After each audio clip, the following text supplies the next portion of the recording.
House Speaker Mike Johnson is calling on President Biden to take immediate action on the migrant crisis.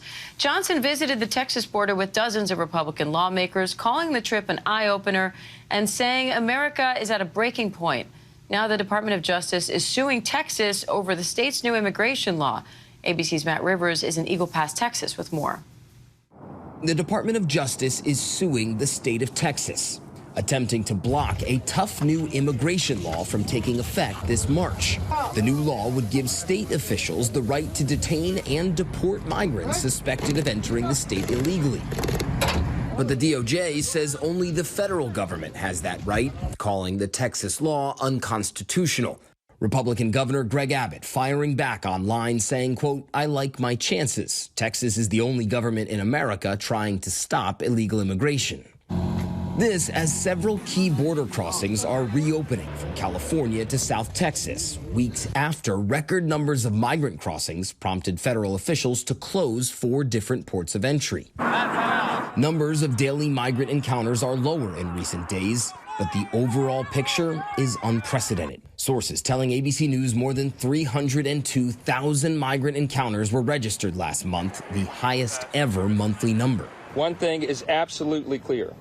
America is at a breaking point with record levels of illegal immigration. House Speaker Mike Johnson leading a delegation of some 64 House Republicans to Eagle Pass, Texas Wednesday. Their New Year's resolution demanding tougher border security policies laid out in a bill the House passed last year.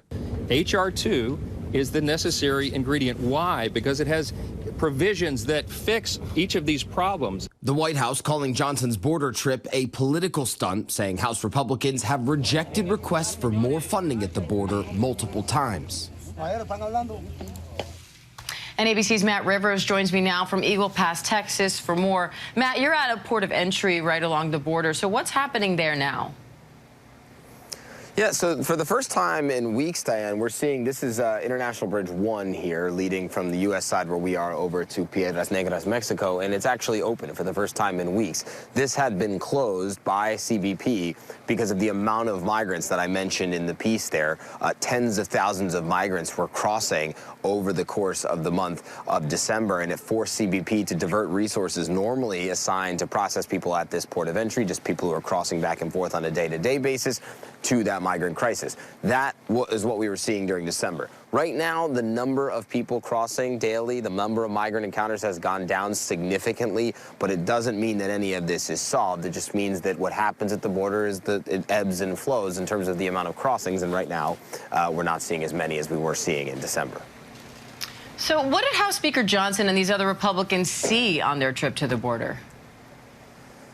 Yeah, I mean, they came down and they were right over there. They were right down at the border behind me. Frankly, I don't think they saw very much. I think they came down here for the backdrop. I don't think they were here to really learn all that much in terms of what they were finding out in terms of new things at the border. A lot of those congresspeople had been here before. I think it was more about the backdrop, but the messaging from House Republicans was very much that they are not going to sign on to any new funding requests for Ukraine, for Israel, or even for the border itself unless they get some of these new border security measures that they're pushing for codified into law. Whether that actually happens, though, remains to be seen. We know that the Senate has a bipartisan group of senators that continues to negotiate the framework of a deal that might get new Ukraine funding as well as new border security measures. But even, Diane, if those senators manage to get a deal, even if the Senate passes it, it's unclear if hardline Republicans in the House will approve of that deal if it doesn't go far enough in their minds.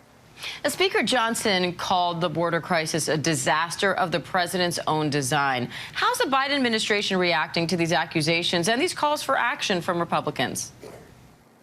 What you hear from the White House is that everything you saw here from Speaker Johnson yesterday was a political stunt designed to score political points in an election year. Clearly, the Republicans are making this a big campaign issue. What's the first thing they did in one of the most pivotal election years in recent memory? They came down to the border. That's clearly the way they're going. What the White House says is that it's all about politics, that they have asked for more funding for more Border Patrol agents. They've asked for more funding for more asylum processing officials, and Republicans are stonewalling it as they seek more border security measures. So what the president is saying is, meet me here, let's actually get things done, let's not come down here and do political stunts, with the Republicans saying, we're coming down here to put pressure on the White House, because if we don't do that, the White House isn't going to take action on this issue. All right, Matt Rivers in Eagle Pass, Texas. Matt, thank you. Hi, everyone. George Stephanopoulos here. Thanks for checking out the ABC News YouTube channel. If you'd like to get more videos, show highlights, and watch live event coverage, click on the right over here to subscribe to our channel. And don't forget to download the ABC News app for breaking news alerts. Thanks for watching.